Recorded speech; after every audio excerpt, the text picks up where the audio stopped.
Bismillahirrahmanirrahim. Assalamualaikum warahmatullahi wabarakatuh. Alhamdulillahirabbil alamin. Santri kelas 2 SD baik yang soleh dan soleha, mudah-mudahan di rumah senantiasa dalam keadaan sehat walafiat. Pada kesempatan kali ini, marilah kita lanjutkan belajar PAI-nya, melanjutkan materi minggu-minggu yang lalu. Masih di bab yang sama, yaitu bab tentang bacaan dan praktik sholat atau bacaan dan gerakan sholat. Kita lanjutkan pada hari ini, yaitu tentang praktik sholat. Kalau minggu-minggu kemarin kita sudah belajar tentang bacaan ya, bacaan sholat, kemudian rukun, niat sholat dan seterusnya. Seperti biasa, sebelum Pak Amir jelaskan lebih jauh, silakan santri semuanya dapat menyiapkan buku catatannya ya untuk membuat ringkasan yang sekiranya itu memudahkan santri untuk memahami, untuk mengingatnya, untuk menghafalkannya. Jadi ketika selesai menyimak video, ada hal yang diingat oleh santri semua. Oke, kita mulai ya, santri kelas 2 semuanya. Bacaan dan praktik sholat. Sekarang praktik sholat. Santri semuanya bisa lihat di slide gambar nomor 1. Itu ada orang yang sedang sholat. Yang pertama yaitu berdiri tegak menghadap kiblat. Ya, sesuai dengan syarat-syaratnya ya, kemarin sudah disampaikan, seperti menghadap kiblat, menutup aurat, suci badan, pakaian dan tempat dan seterusnya. Jadi yang pertama rukun sholat kita praktekkan begitu ya, yaitu berdiri tegak menghadap kiblat bagi yang mampu. Kalau tidak mampu, misalnya orang yang sakit ataupun orang yang sudah tua, boleh dengan duduk, boleh dengan berbaring kalau tidak mampu. Kalau tidak mampu juga boleh dengan isyarat ya, misalnya menggunakan kedipan mata. Kalau sudah tidak bisa dengan isyarat ya kemungkinan tinggal disolatkan ya, karena mungkin sudah meninggal dunia.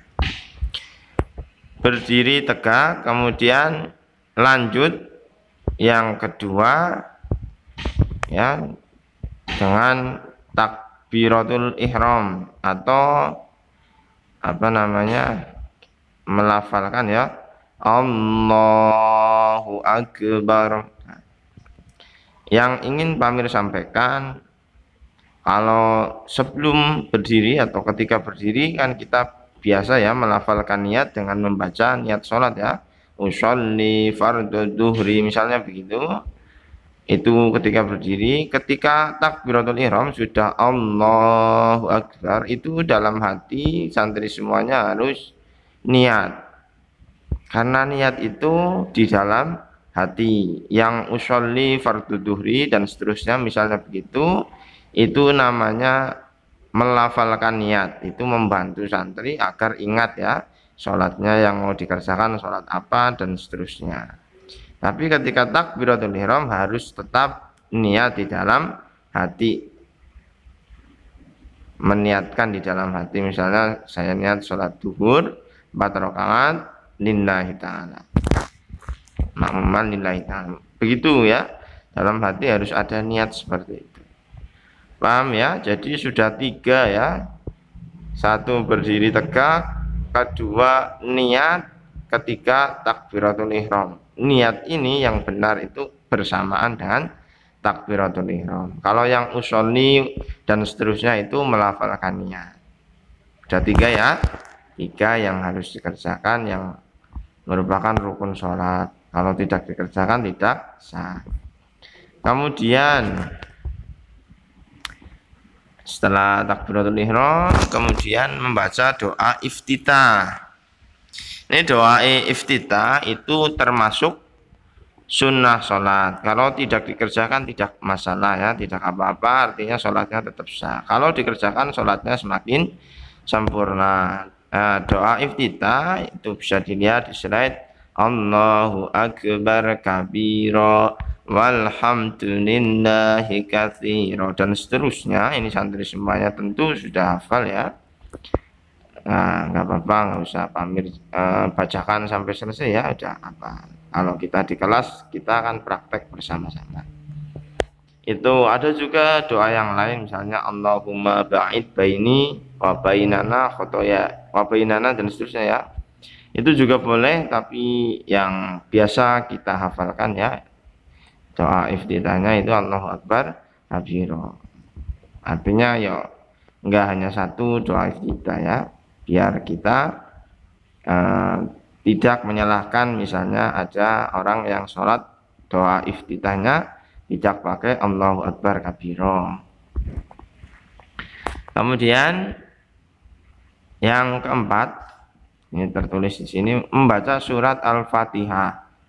Tidak ada sholat kecuali membaca surat Al-Fatihah. Jadi setelah membaca kabiro tadi sunnah, membaca Al-Fatihah. Al-Fatihah ini rukun, tidak boleh ditinggalkan ya. Kalau ditinggalkan sholatnya nggak sah. Ingat-ingat surat Al-Fatihah ayat yang pertama adalah Bismillahirrahmanirrahim. Itu ayat yang pertama, khusus di surat Al-Fatihah. Kalau di surat-surat yang lain itu bukan ayat yang pertama. Itu hanya yang dibaca sebelum membaca suratan. Surat-surat dalam Al-Quran biasanya membaca ta'awud dan basmalah. Tapi khusus surat Al-Fatihah, bismillahnya itu ayat yang pertama. Jadi nggak boleh ditinggalkan ya. Nah itu setelah membaca surat Al-Fatihah itu kita bareng-bareng ya secara keras amin begitu ya, kalau berjamaah sholat maghrib, isya ataupun subuh. Kemudian yang selanjutnya membaca suratan pendek yang dihafal. Ini hukumnya juga sunnah, bukan rukun. Artinya tidak dikerjakan tidak masalah, sholatnya tetap sah. Tetapi kalau dikerjakan ya sholatnya semakin sempurna. Suratan pendek itu biasanya ada di juz amma atau juz 30 itu ya, banyak sekali suratan-suratan pendek, ada 28 ya. Nah itu bisa dihafalkan, dibacakan ketika sedang sholat. Setelah itu ruku dengan tumak nina. Itu santri bisa lihat gambarnya ya, orang yang sedang ruku tangannya itu diletakkan di di kaki seperti itu ya, di kaki ya. Nah itu di kaki ya. Kemudian pinggang ya, lurus itu loh. Nah itu lurus, bisa lihat di gambar ya. Nah itu harus lurus, di lutut tadi punggungnya harus lurus. Nah, punggungnya harus lurus. Nah ini harus tumak nina, artinya tidak boleh terlalu cepat.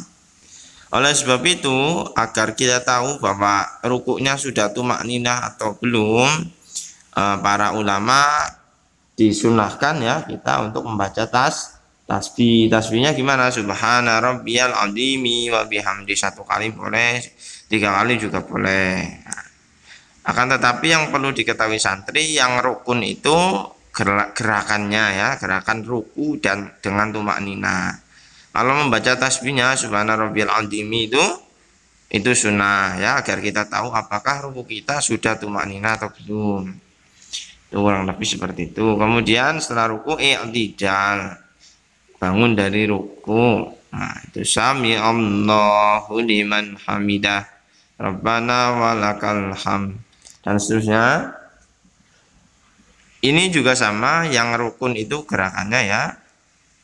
Kemudian kita membaca doa ya. Nah, itu santri semuanya pasti sudah hafal.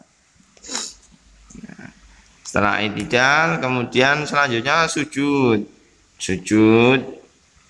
Tuh santri semuanya lihat 7 anggota sujud ya. Ada jidat. Kemudian 2 telapak tangan, 2 lutut, 2 kaki ya, 2 ujung kaki ya. jari-jari itu. Nah, itu 7 anggota sujud harus menempel ke tempat sujud. Ini sujud juga harus tumaknina, artinya tidak boleh terlalu cepat. Oleh sebab itu, agar tahu apakah sujudnya kita sudah tumaknina atau belum, maka kita disunahkan membaca tasbih subhana rabbiyal a'la wa bihamdi. Nah, itu seperti itu. Itu sebagai tanda kalau sujudnya kita sudah tumaknina. Setelah sujud, kita yang selanjutnya duduk di antara dua sujud. Duduk di antara dua sujud. Nah, itu gambarnya ya, dilihat di slide. Itu seperti itu.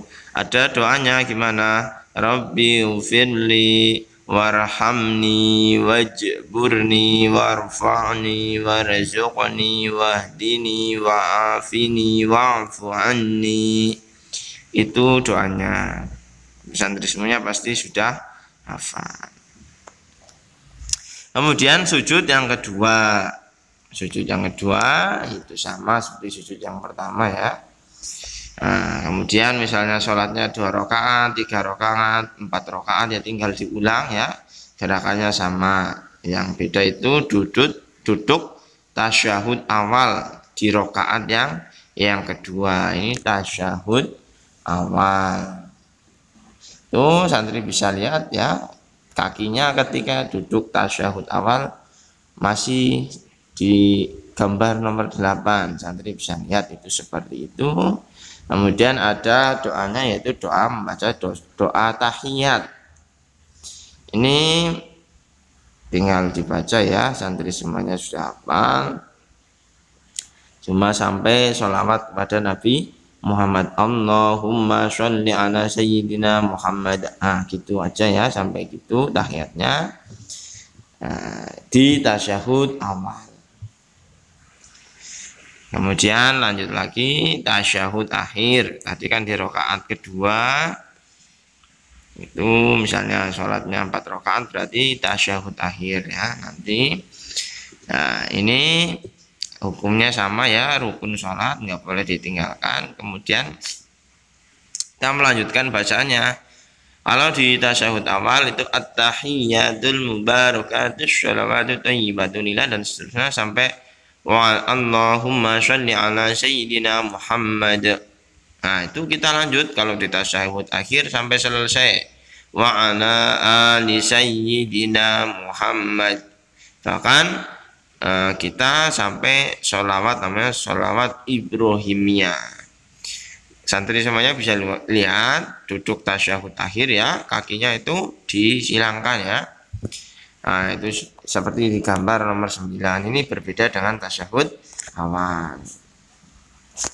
Nah, itu kita baca sholawat Ibrahimiyah kama shallaita ala sayyidina Ibrahim wa ala ali sayyidina Ibrahim wa barik ala sayyidina Muhammad wa ala ali sayyidina Muhammad kama barakta ala sayyidina Ibrahim wa ala ali sayyidina Ibrahim fil alamin innaka hamidum majid. Itu sampai selesai sholawat Ibrahimiyah. Kemudian salam, kita membaca salam, tengok salam yang pertama ya, tengok ke kanan. Salam yang kedua tengok kiri. Yang rukun itu salam yang pertama, assalamualaikum warahmatullah.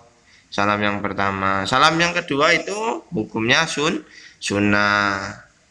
Artinya apa? Misalnya kita telah melaksanakan salam yang pertama, assalamualaikum warahmatullahi, menghadap kanan ya, tengok ke kanan. Kemudian ternyata kita buang angin, belum mengerjakan salam yang kedua, ya sholatnya tetap sah karena yang rukun itu salam yang pertama. Salam yang kedua itu sunnah. Itu maksudnya pemahamannya agar kita tahu mana rukun mana sunnah. Kemudian kalau di sholat subuh itu ada doa kunut. Ini juga disunnahkan ya. sunnah. Artinya kalau ditinggalkan itu kita harus sujud sahwi. Ya, tinggal dihafalkan ya santri semua kalau belum hafal. Kalau kita masuk biasanya kan ada hari-hari tertentu yang mana kita menghafalkan doa kunut. Ya, kurang lebihnya seperti itu santri kelas 2 semuanya. Materi tentang bacaan dan praktik sholat, sekiranya ada pertanyaan bisa ditanyakan lewat Google Classroom atau Japri lewat WhatsApp ya. Kalau misalnya yang Pak Amir sampaikan nggak jelas ya, itu seperti itu ya. Untuk hari ini Pak Amir nanti akan ada tugas ya, karena udah lama yang nggak ngasih tugas. Pak Amir cukupkan terlebih dahulu. Selamat pagi, tetap semangat dan jaga kesehatan. Assalamualaikum warahmatullahi wabarakatuh.